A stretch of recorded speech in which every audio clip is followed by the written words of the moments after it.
이제 탄핵된 윤석열 대통령이 아닌 전 검찰총장 윤석열 씨가 직접 내란 정당인 국민의힘 청산의 방아쇠를 당기게 될까요? 오늘 윤석열 전 대통령의 공직선거법상 허위사실 공표 사건 제1심 재판부는 윤 씨에게 징역 1년 6개월, 집행유예 3년을 선고했습니다. 재판부는 윤 씨가 대선 후보 시절 윤우진 전 용산세무서장에게 변호사를 소개한 적이 없다고 한 발언과 건진법사 전성배 씨를 김건희 씨 소개로 만난 사실이 없다고 한 발언을 모두 허위사실 공표로 인정했습니다. 법원은 이를 단순한 말실수나 기억의 착오가 아니라 유권자의 판단에 영향을 미칠 수 있는 거짓말이라고 판단했습니다. 특히 윤우진 관련 발언은 자신의 영향력 행사 의혹을 피하기 위해 그 친분 관계를 축소한 것이고, 건진법사 관련 발언 역시 특검 수사 결과에 비춰 허위라고 본 것입니다. 선거는 국민이 후보자의 말을 믿고 한 표를 행사하는 과정입니다. 후보자의 거짓말이 국민의 선택을 왜곡했다면 그것은 민주주의 자체를 훼손하는 행위입니다. 이번 판결은 여기서 끝나지 않습니다.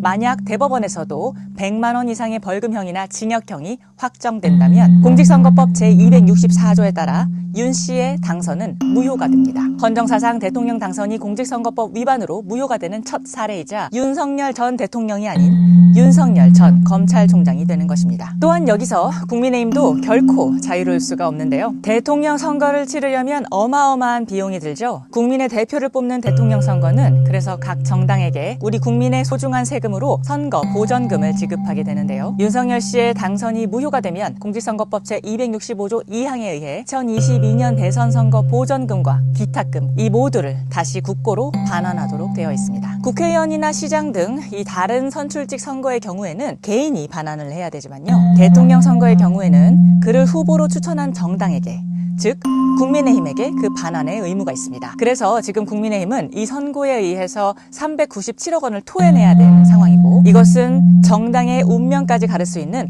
어마어마한 금액인 것입니다. 그래서 국민의힘은 오늘 이 결과가 발표되자마자 이재명 대통령의 재판도 재개하자라는 말도 안 되는 주장으로 전형적인 물타기를 하고 있는데요. 법적 성질도 성격도 다른 이 억지 주장에 호도되어서는 안 되겠죠. 국민의힘의 명운이 달린 만큼 이것은 최후의 발버둥을 치는 것이라고 봐야 할 것입니다. 윤 씨는 검사 시절 법 앞에 성역은 없다라는 이 말을 자신의 트레이드마크처럼 사용했습니다. 그리고 오늘 법원은 그 원칙을 끝내 자신의 잘못을 인정하지 않고 있는 이 윤석열 씨에게 똑같이 적용했습니다. 아울러 내란 사태 이후에도 국민 앞에 진정어린 사과는커녕 그 책임도 전혀 하지 못했다는 비판을 받아온 국민의힘에게도 이 법적 효과가 미칠 가능성이 생겼습니다. 법은 권력을 지키기 위해 존재하는 것이 아니라 민주주의를 지키기 위해 존재한다는 것을, 그 원칙을 다시 한번 확인해 준 것입니다.